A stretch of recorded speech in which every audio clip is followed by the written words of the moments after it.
They called it the backbone of Hitler's armored force. Yet for those inside, the Panzer IV was a rolling coffin with secrets far darker than most imagine. Built in 1934 under a cover name and sent to war with just 15 millimeters of steel for protection, its crews faced battle hopped up on army-issued methamphetamine, then watched their workhorse be outmatched and outgunned from Poland to the icy Eastern Front. What did it actually take to survive inside Germany's most notorious tank? And how did a machine designed to support infantry become a symbol of battlefield nightmare? January 1934. With the world still watching for any sign of German rearmament, army engineers in Berlin quietly issued requirements for a so-called medium tractor. The name fooled no one. In truth, they wanted a tank that could keep up with the new doctrine of fast, coordinated attacks, blitzkrieg in all but name. The Panzer I and II would clear the way, the Panzer III would duel enemy tanks, and this new design, what would become the Panzer IV, was meant to smash bunkers and break through defenses with a short-barreled 75mm gun. Simplicity and speed took priority over perfection. The first production run, the OSF-A, rolled out with just 15mm of frontal armor and a leaf spring suspension, enough for rifle fire and shell splinters, but not much else. Under the steel, a 250 horsepower Maybach engine pushed its 18-ton frame across muddy fields and narrow roads. In those early days, only around 200 Panzer IVs existed as Germany prepared to invade Poland. When September 1, 1939 arrived, Panzer IVs made up less than a tenth of Germany's armored force, just over 200 among nearly 2,700 tanks. They were scattered in small numbers, maybe 20 or 30 per division, but their role was clear. Lead the assault, blow apart machine gun nests, and let the lighter tanks surge ahead. Crews were expected to operate for days on end, and the secret behind their sleepless energy wasn't just adrenaline. Pervitin, a little white pill, was handed out by the millions. It was methamphetamine under a fancy name, and it kept drivers and gunners sharp-eyed and wired through 72 hours of continuous combat. The Wehrmacht's blitz was fueled by chemistry as much as tactics. In Poland, the Panzer IV's 75mm howitzer did exactly what it was designed to do: crack pillboxes, smash trenches, and send defenders running. But the thin armor soon showed its limits. Any decent anti-tank rifle could punch through the hull. When the campaign moved to France, Panzer IVs faced the French B1BIs, a tank with armor too thick for the shotgun to penetrate. Crewmen learned quickly. This was not a duelist's machine. It was a support weapon, and against real tanks, it was outmatched. Still, in those first campaigns, the combination of speed, coordination, and sheer nerve carried the day. The limitations were there, but so were the victories. Inside, life was cramped and tense. 5 men jammed together, surrounded by ammunition, sweating through wool uniforms in the summer heat or freezing in the spring mud. The only certainty was uncertainty. Any hit could be fatal, and escape was never guaranteed. The tank's design, with hatches for every crewman, gave hope, but the reality of fire and exploding shells turned every engagement into a gamble. The Panzer IV gave its crews a sense of being at the cutting edge of modern war, but the price was always in the balance.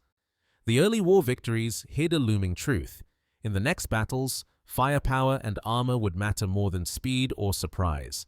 And for Panzer IV crews, the real test was yet to come. Summer 1941 brought a reckoning. German tankers, who had rolled through Poland and France, now faced Soviet T-34s and KV-1s, machines that shrugged off almost every round the Wehrmacht could throw. Reports from the front dripped with disbelief. Crews watched shells bounce off sloped armor, while their own tanks were picked off at range by the Soviet 76mm. The Panzer III, upgunned to 50mm, still couldn't keep pace. But the Panzer IV, with its short-barreled 75mm, was all but helpless. The High Command's answer arrived in spring 1942. The Panzer IV OSF F2 now packing the long-barreled 75mm KWK-40L/43. Suddenly, the tank that once blasted bunkers could punch through T-34s from over a kilometer away. Field reports told the story. At 1,200 meters, the new gun could pierce Soviet armor at any angle. Crews, once resigned to desperate flanking shots, now hunted tanks head-on. The F-2's arrival flipped the balance, if only briefly. But the Eastern Front was only half the trial. In North Africa, the F-2, soon called the Panzer IV Special by the British, faced a different test. At Kasserine Pass in February 1943, these tanks shredded American M3 Stuarts and Shermans from distances the Allies couldn't match. One American unit lost 40 out of 47 tanks in a single engagement. Allied gunners called their 37mm rounds squirrel rifles. Yet the desert was as much an enemy as the British or Americans. Inside a Panzer IV, the thermometer soared past 50 degrees Celsius. Metal surfaces burned bare skin. Crews could fry eggs on the armor. Sand worked its way into every seam, turning grease to grinding paste. Engines overheated, tracks wore out, and guns jammed. A breakdown in the open meant death or capture. So, crews became expert at field repairs, improvising with whatever they could scavenge. Water and fuel ran short, and more than once, the real battle was for supplies, not against the enemy. Desert diaries tell of nights spent shivering in the cold after days baking in the sun. Flies swarmed everything. The tank's cramped interior became a stew of sweat, oil, and fear. When the end came in Tunisia, with escape impossible, Africa Corps crews destroyed their own tanks, pouring sand into fuel tanks, running engines until they seized, then blowing the guns with a shell and a length of string. The last act was not surrender, but denial, making sure the enemy found only wrecks. For the Panzer IV, these trials forced a new kind of maturity.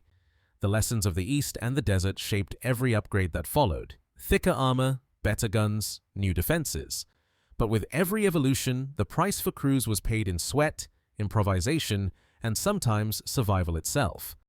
By 1944, the Panzer IV was still the backbone of German armored divisions, but what rolled off the line looked and felt nothing like the early war machines. The Ossef H&J models, born from desperation, embodied every shortfall of a battered war economy. Gone was the powered turret traverse. Crews now cranked the heavy turret by hand, needing a full minute to complete a full rotation under ideal conditions. In the chaos of battle, that was an eternity. Steel road wheels replaced the old rubber, a fix for chronic shortages that only made the ride rougher and maintenance harder. The new armor, thicker on paper, was often brittle from rushed steel mixes and inconsistent heat treatment. A direct hit could shatter a plate instead of deflecting it. The real crisis, though, was in the men themselves. Training programs, once stretching 16 weeks, had been slashed to barely a month. Some replacements received just 4 weeks before being pushed into the front lines. Teenagers, many not old enough to shave, climbed into tanks with barely enough time to learn the controls, let alone master tactics or repairs.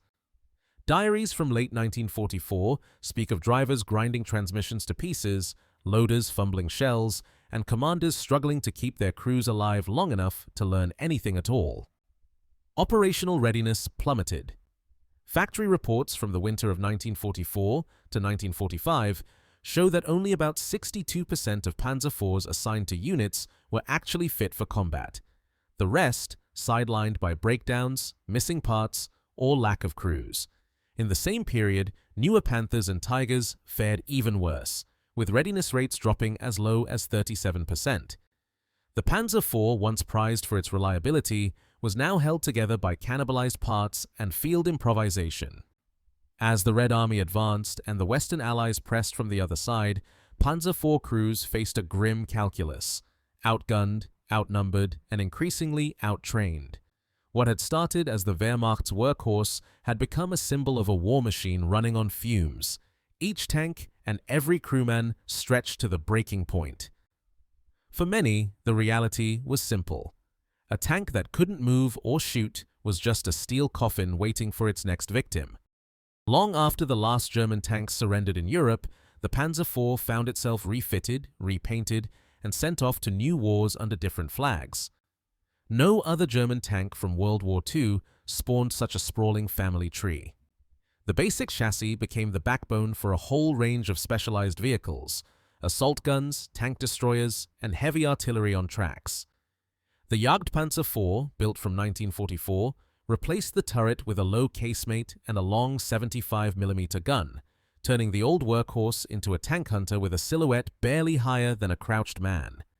Over 1,700 Panzer IVs rolled out before Germany's collapse, and a handful survived the war, scattered across Europe and the Middle East. The Panzer IV's afterlife stretched far beyond the ruins of the Reich. In the 1950s and 60s, Syria scoured post-war Europe for surplus armor, collecting Panzer IVs from France, Czechoslovakia, and even Spain.